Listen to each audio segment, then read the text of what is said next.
আলাইকুম আরহামতুল্লাহি ওয়াবারাকাতু। প্রিয় প্রিয় ভিউয়ার্স, যারা আমার চ্যানেলে সবসময় ভিডিও দেখেন সকলকে জানাই ধন্যবাদ। আমি আপনাদের জন্য আজকে নতুন একটি ভিডিও নিয়ে চলে এসেছি। আর নতুন ভিডিওর মধ্যে আমি যে আলোচনাগুলো করব, আমাদের সামাজিক ক্ষেত্রে, পারিবারিক ক্ষেত্রে যেই বিষয়গুলো সবচেয়ে বেশি ইম্পর্টেন্ট, ওই বিষয়টি নিয়ে আজকে আলোচনা করব। আর সেই বিষয়টি হচ্ছে, স্বামী তার স্ত্রীকে ভালোবাসে না।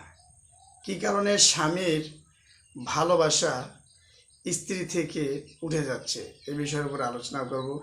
কিভাবে একজন স্ত্রী তার স্বামীর কাছ থেকে পরিপূর্ণ ভালোবাসা পেতে পারে এবং কোন আমল করলে, কোরআনের কোন আমল করলে স্ত্রীকে তার স্বামী অত্যাধিক ভালোবাসবেন। অনেক পরিমাণে তার স্বামী তাকে খুব ভালোবাসবেন, তাকে ছাড়া অন্য কোনো চিন্তা তার স্বামীর মাথার ভিতরে আসবে না। তো আপনি যদি আমার ভিডিওটি শেষ পর্যন্ত দেখেন, ইনশাল্লাহ আশা করা যায় আমি যে আমলের কথা বলে দেব, ওই আমল আপনি যদি করতে পারেন, আপনার স্বামী শুধুমাত্র আপনাকেই ভালোবাসবে আর আপনার প্রতি ভালোবাসা তার বৃদ্ধি পেয়ে যাবে।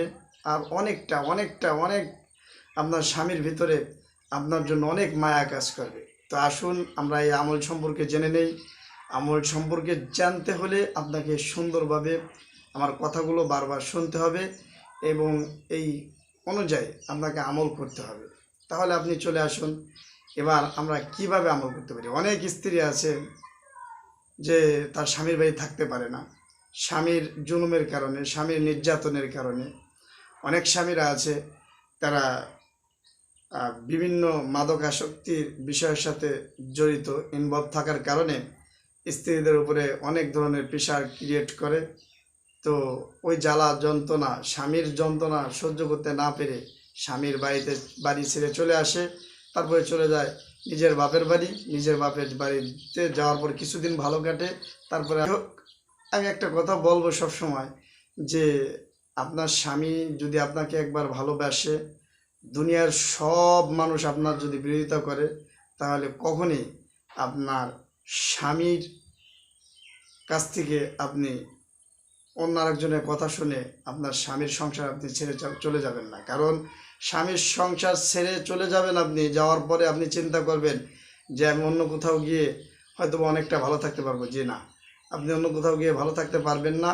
কারণ আপনাকে যদি ভালো থাকতে হয়, তাহলে স্বামীর ভালোবাসা নিয়ে, স্বামীর কাছ থেকে আপনার ভালোবাসা আদায় করে নিয়ে আপনি আপনার স্বামীর সংসারে আপনি সুখে শান্তিতে সংসার করতে পারবেন। তো আসুন বেশি কথা না বাড়িয়ে আমরা আমলটা জেনে নিই, কীভাবে একজন স্ত্রী তার স্বামীর কাছ থেকে অনেক পরিমাণে ভালোবাসা পেতে পারে কোন আমল করার মাধ্যমে। কোরআনে একটি আমল, সেটা আমার স্ক্রিনে লিখে দেওয়া আছে। সে আমলটি হচ্ছে ফাসায়াকফিকাহুমুল্লাহ ওয়া হুয়াস সামিউল আলিম। সর্বপ্রথম পড়বেন আউযু বিল্লাহি মিনাশ শাইতানির রাজিম, বিসমিল্লাহির রহমানির রহিম। ফাসায়াকফিকাহুমুল্লাহ ওয়া হুয়াস সামিউল আলিম। আমি আরেকবার বলতেছি, ফাসায়াকফিকাহুমুল্লাহ ওয়া হুয়াস সামিউল আলিম। এই দোয়াটি আপনি প্রত্যহ নামাজের পর, অর্থাৎ সকল নামাজের পর 11 বার করে পড়বেন।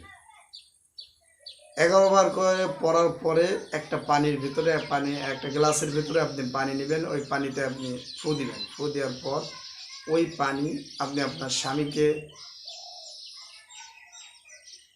পান করাইবেন। ইনশাআল্লাহ আপনার স্বামী শুধুমাত্র আপনারই থাকবে, তার ভিতরের সকল প্রকারের খারাপি সব কিছু দূর হয়ে যাবে, একমাত্র শুধুমাত্র আপনাকেই ভালোবাসবে।